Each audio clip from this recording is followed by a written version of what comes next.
조금은 걱정이 되는 것이 맞습니다. 다만 여기에 있어서 우리 대한민국 같은 경우에 격이기 때문에 네. 주도하는 자리가 아니라는 점. 특히 이번 같은 경우에는 가장 중요한 것은 미국과의 신뢰를 회복할 수 있는가. 이 문제일 거라고 생각을 해요. 네네. 트럼프 미국 대통령과의 통화가 이전에는 대통령들이 된 날, 이런 날 통화를 했었는데 이번에는 조금 늦어지면서 미국에서 지금 한국과의 관계가 있는 것이 아니냐라는 이야기들이 나왔거든요. 예. 지금 이재명 대통령의 그리고 북한과의 관계를 어떻게 할 것인지에 대해서도 미국이 우려하고 있는 것이 아닌가라는 이야기들이 계속 나왔습니다. 문재인 정부 때 통일부 장관이었던 사람을 이번에 국정원장으로 지명을 했잖아요. 이종석 국정원장 같은 경우에는 어떻게 보면 우리가 미국과는 멀어지면서 그 북한에 대해서 좀 굴종적인 외교를 하는 데 있어서의 중추적인 역할을 했던 사람이 아닌가라는 부분들도 있는 것이고 네네. 어쨌든 미국 입장에서는 조금은 신경이 쓰일 수밖에 없는 것 같습니다. 일단 통화가 이루어졌고 미국에서는 이것에 대한 브리핑을 우리보다 좀 늦게 하긴 했습니다만 이번에 약식 회담이라도 미국 트럼프 대통령과 좀 만남을 갖고 돌아왔으면 좋겠다라는 것이 우리 국민들의 바람일 것이다 생각합니다. 예, 무엇보다 그 미국과의 관계 설정에 굉장히 중요한 방점이 있다고 언급해 주셨습니다. 자, 그럼 앞서 소개해드린 오늘 나온 여론조사 결과 하나 보겠습니다.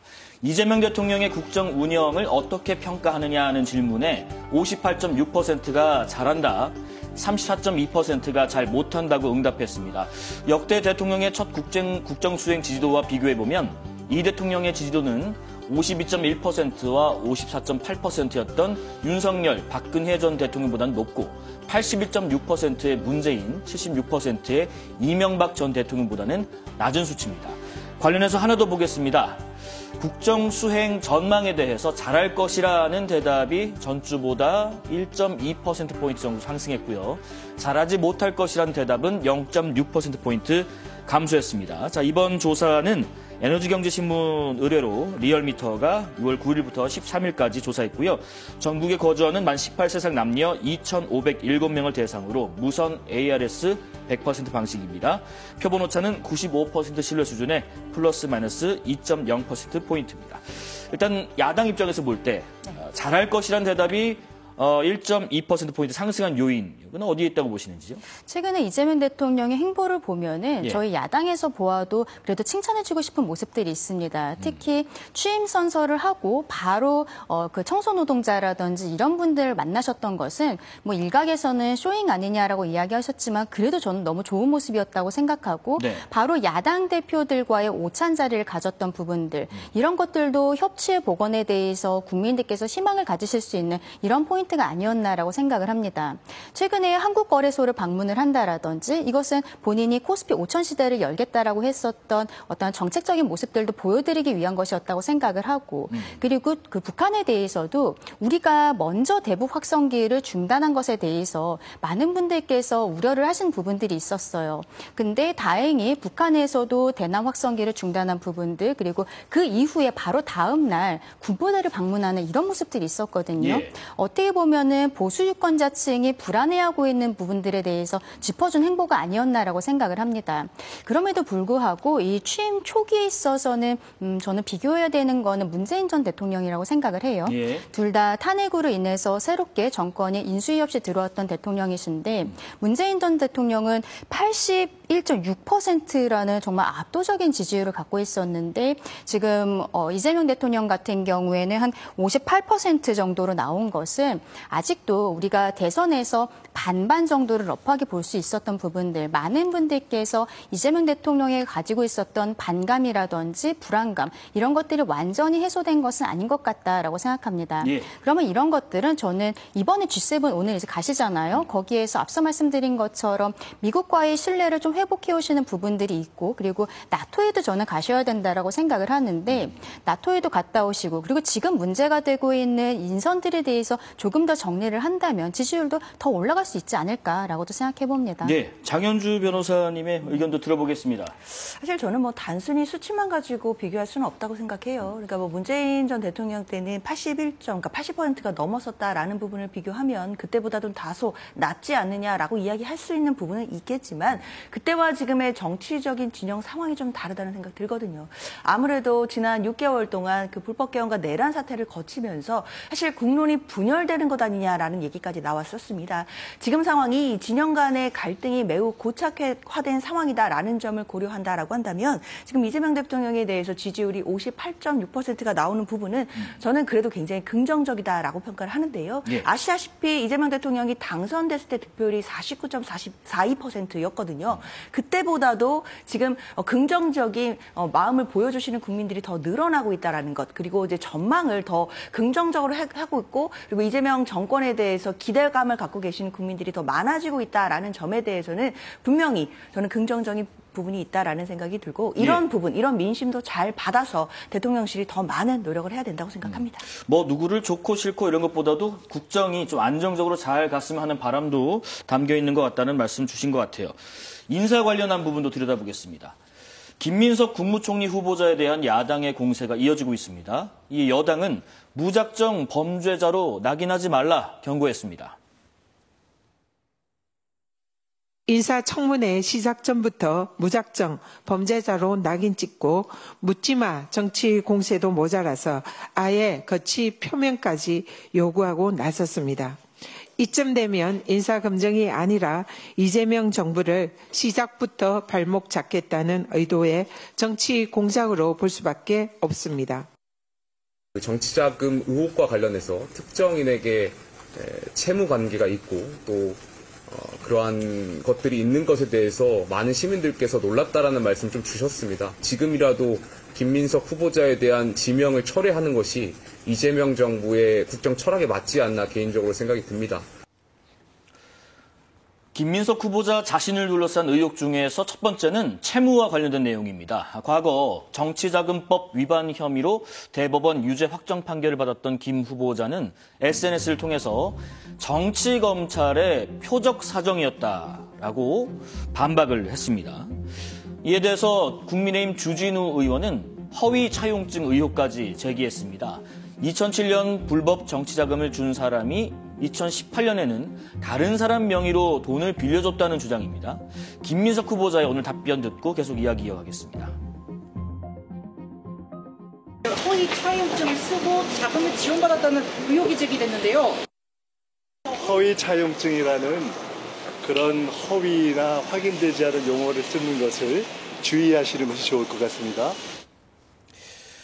장 변호사님, 지금 일단 과거에 불법 자금을 지원했던 강모 씨가 일단 등장인물이고요. 근데 강 씨가 지난해까지 김민석 국회의원 후원회장을 맡았습니다. 개인 간 채무 문제 있는가 싶습니다. 처음에 국민의힘에서 관련된 논란을 관계가 있는 사실상 명목상의 채무일 뿐이고 사실상은 불법한 정치자금을 받은 것 아니냐, 이제 이런 취지의 논란을 지금 계속 제기하고 있는 부분이거든요. 하지만 이 부분과 관련해서 김민석 후보자가 명확히 밝힌 건 일단 공적 채무를 변제하기 위해서 사인 간의 채무 관계가 있었던 것은 사실이고 그와 관련해서는 이미 다 변제를 했다라는 거 아니겠습니까? 예. 그리고 그 관련해서 뭐 지금 광모 씨가 등장을 하는데요. 과거에 뭐 불법 정치자금 혐의와 관련돼 있는 사람이다라는 이유만으로 사실 이번 채무와 관련해서도 이것이 불법 정치 자금일 것이다라고 직접적으로 연결하는 것도 저는 논리적인 비약이라고 생각합니다. 지금으로서는 사실 의혹을 제기하는 단계일 뿐이고 사실 자세한 것은 김민석 후보자가 아마 청문회에서 객관적인 자료를 가지고 저는 충분히 해명을 하고 국민들께서 납득하실 만한 설명을 하실 거라고 저는 기대하고 있거든요. 그렇기 때문에 지금 국민의힘이 정치 공세에 나서는 부분도 이해는 되지만 좀 과도한 것 아니겠느냐라는 생각도 듭니다. 지금 뭐 누구를 증인으로 부르든지 간에 환영한다라는 김민석 후보자의 입장도 있습니다. 김민석 후보자가 지난주에 이게 문제가 되니까 뭐라고 했냐면 한 일요일 정도까지 본인이 글을 써서 올리겠다라고 했어요. 국민들께서 다 납득하실 수 있도록 올리겠습니다라고 했는데 지금 올라온 글들 갖고서는 국민들께서 전혀 납득하실 수가 없습니다. 이 의혹들이 전혀 이제 해소가 되지 않고 있는 상황이에요. 그러니까 이제는 본격 청문회 과정에서 이야기하겠다라고 이야기하는 것으로 보이는데 글쎄요. 지금 기본적으로 본인이 과거에 유죄 판결을 받았어요. 불법적인 정치 자금을 수수했다라는 혐의였습니다. 그런데 돈을 줬던 사람을 최근까지 국회의원 후원회장으로서 했었다라는 거 이것 자체도 굉장히 놀랍고 저는 대범한 일이다라고 생각을 합니다. 정치 검찰로부터의 핍박이다라는 형태로 이야기를 하고 있습니다만 이거는 이재명 대통령도 똑같은 주장을 하고 있으니까 거기에 발을 맞춘 것이 아닌가 이렇게 생각할 수밖에 없는 것이고 기본적으로 어쨌든 법에 대한 존중이 있다면 다른 사람들을 후원회장으로 했었어야죠. 그리고 이 사람과 계속 가까이 하는 것을 넘어서서 이 사람의 회사에 감사로 등록되어 있는 정읍에 살고 있는 사람. 이 사람이 뭐 1,000만 원 정도를 김민석 후보자를 모른다라고 이야기를 하면서도 바로 그 돈을 빌려줬다라는 거예요. 근데 이게 결국 이번에 지명이 되고서 문제가 되니까 지난 12일에 이것을 돌려받았다라고 한 언론과의 인터뷰에서 이 감사였던 사람이 밝힌 바가 있습니다. 근데 이 사람에 대해서는 결국 사체를 알선한 사람은 강 씨였다라고 스스로 밝힌 바가 있거든요. 그러면은 지금 이 강 씨와의 관계가 굉장히 모호하다라는 것이죠. 이 사람은 이번 대선 과정에서도 민주당 선대위에서 체육위원회 위원장을 했던 사람이에요. 물론 민주당에서 활동을 해왔던 사람이지만 그 과정에 있어서 이 총리 지명자가 어떤 위치까지 올라갈 수 있도록 뒤에서 알력을 행사한 것은 아닌지 이런 의혹들도 국민들께서는 가지실 수밖에 없는 것입니다. 돈관계가 너무 깨끗하지 않고 이것을 넘어서서 이 본인이 그동안의 재산을 축적하는 과정 그리고 변제를 한 과정도 전혀 앞뒤가 맞지 않는 부분들이 있고 이걸 일요일까지 해소하겠다고 했지만 전혀 해소되지 않는 부분들 이게 해소가 되지 않는다면 오히려 청문회에서 더 문제가 되기 전에 스스로 자진 사퇴를 하는 것이 맞지 않는가. 앞서 대통령의 지지율이 지난번 문재인 전 대통령 때보다 낮다는 것에 대해서 제가 지적을 하면서 최근에 문제가 되고 있는 이 인맥상 여기에 대해서의 정리가 필요하다고 말씀드렸는데 일단은 오광수 민정수석이 스스로 낙마를 하긴 했습니다만 그보다도 실상 국정의 2인자인 국무총리에 이런 사람이 갈 수 있는 것인지 국민들께서 굉장히 의구심을 가지고 계신다는 것을 이재명 대통령과 민주당에서 깊게 받아들여야 되지 않나 생각합니다. 제가 짧게만 반론 드리자면 일단 이런 부분들은 국민의힘에서 제기되고 있는 논란이고 의혹 제기 단계이다라는 점 말씀드려야겠습니다. 김민석 후보자가 SNS라든지 아니면 기자들의 질의응답에서 해명할 수 있는 건 어느 정도 한계가 있거든요. 그렇기 때문에 청문회 과정을 지켜보신다라고 한다면 저는 국민 눈높이에 맞는 해명이 나올 것이다라고 생각이 들고요. 특히 뭐 과거에 연루됐던 그런 사람들과 왜 자꾸 거래를 하냐라고 이야기를 하지만 거래를 했다는 것만으로 지금도 뭔가 혐의가 있다라고 말하는 것도 저는 근거가 부족하다고 생각합니다. 오히려 이 부분에 대해서 정정당당하게 입증할 수 있다라고 지금 김민석 지금 후보자가 이야기를 하고 있기 때문에 청문회 때 나오는 해명을 기다려봐도 늦지 않다고 생각합니다. 자, 두 번째 논란은요. 이 칭화대 법학 석사학위 관련된 것입니다. 김 후보자의 칭화대 석사학위 취득일이 2010년 7월로 기재되어 있습니다.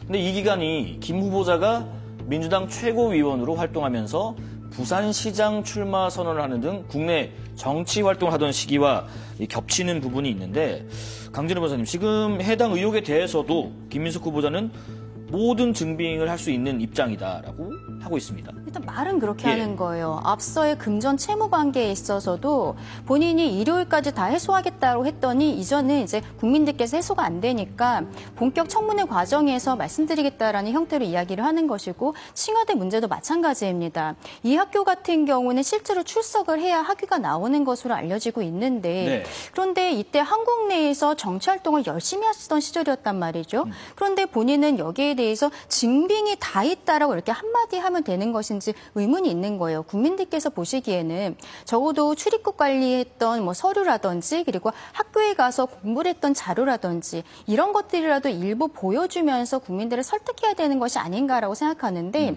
그런 건 전혀 없고 네. 그리고 앞서 하나 더 말씀드리면 우리가 영상으로 봤는데 기자들이 물어보니까 허위 차용증이라는 그런 허위나 확인되지 않은 용어를 쓰는 것을 주의하시는 것이 좋을 것 같습니다라고 이야기를 할 때 이 대상이 과연 우리 국민의힘을 이야기하는 것인지 언론에게 하는 것인지 저는 애매하다라는 생각이 들었어요. 예. 국민의힘이든 언론이든 이런 표현을 쓰는 사람들은 가만두지 않겠다. 언론에 재갈 물리는 것이 아닌가라는 생각이 드는데 근데 이 부분도 마찬가지라고 생각합니다. 모든 증명 다 있다고 했는데 증빙은 없습니다만 여기에 대해 계속적으로 파고드는 보도들이 있으면 보도로 오히려 문제 제기하지 않을까 이런 우려까지도 드는 부분입니다. 네네. 이 역시 뭐 청문회에서 내용이 좀 다뤄져서 질의응답 간에 뭐 해소가 될지 아니면 의혹이 더 커질지 한번 지켜봐야 되는 부분인 것 같고 하나가 더 있습니다.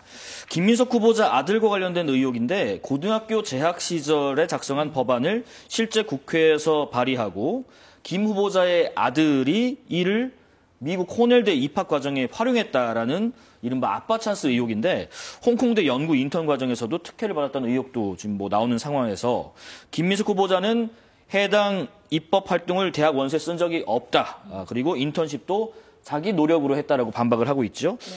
이런 부분 또 앞선 부분 이 총리 인준에 좀 영향을 많이 미칠 수 있다고 보시는지? 저는 뭐 지금까지 상황으로 봤을 때는 국민의힘이 과한 정치 공세를 하고 있다고 생각합니다. 앞으로 이제 청문회를 보신다라고 한다면 국민들께서도 아마 관련된 해명을 김민석 후보자의 입으로 직접 들을 수 있다라고 저는 생각이 들고요. 앞서 나왔던 뭐 칭화대라든지 특히 지금 아들과 관련된 문제도 관련된 동아리 활동이 대학 입시에 쓰이지 않았다라는 것이 명확한 입장이기 때문에 그런 부분과 관련된 뭐 증빙도 추가로 제출될 수 있다고 생각합니다. 예. 그런데 이런 자료들이 뭐 SNS에서 해명을 하는 데는 조금 첨부하는 모습이나 이런 부분들이 좀 한계가 있기 마련이기 때문에 아마 저는 김민석 후보자가 청문회를 기다려서 준비를 하고 있지 않을까라는 생각이 들고요. 네네. 특히 앞서 이제 강 대변인이 김민석 의원이 뭐 허위 차용증 이런 뭐 주의하시면 좋을 것 같다라는 말씀에서 언론에 재갈 물리기 아니냐 이런 말씀을 주셨는데 이런 부분이 뭐 특정 언론을 지칭한다라기보다는 지금 근거도 없이 허위 차용증이다 이렇게 얘기를 해버리면 김민석 후보자가 마치 돈을 빌리지도 않고 차용증을 작성했다. 이 부분을 단정적으로 이야기하는 것처럼 되기 때문에 김민석 후보자가 이런 건 가짜뉴스에 해당될 수 있다라는 취지에서 이야기를 한 것으로 보이고요. 자신의 논란이 사실과 다르다라는 것을 해명하는 과정에서 나오는 말이기 때문에 이런 부분을 종합적으로 청문회 때 이야기를 들어보면 된다고 생각합니다. 네. 자, 국민의힘 얘기해 보겠습니다. 국민의힘이 앞서 얘기해드린 것처럼 오늘 새 원내대표를 선출했습니다.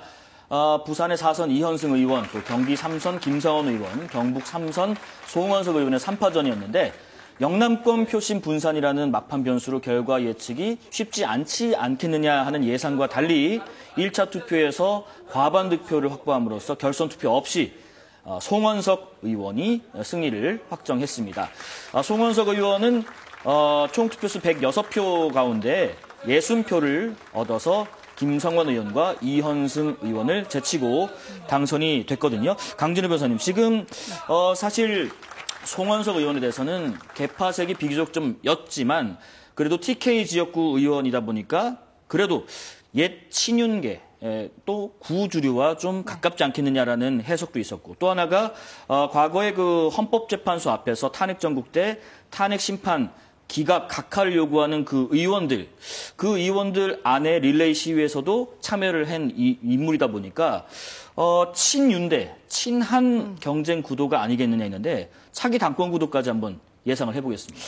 일단은 왜 차기 당권까지 이야기를 하시는지 생각을 해보면 저희는 오늘 있었던 원내대표 선거가 차기 당권, 그러니까 전당대회를 할 것인지 비대위 체제를 계속 갈 것인지 그리고 혁신위 체제 뭐 이런 것들로 결정을 할 수 있는 권한 자체가 원내대표에게 있기 때문에 그렇죠. 지금 저희가 원내대표 선거가 단순히 원내에서 의원들만의 선거뿐만이 아니라 앞으로의 당권도 가늠해 볼 수 있겠다라고 말씀을 하고 계신 것으로 보입니다. 네. 일단 기본적으로 말씀하신 것처럼 완전히 친윤의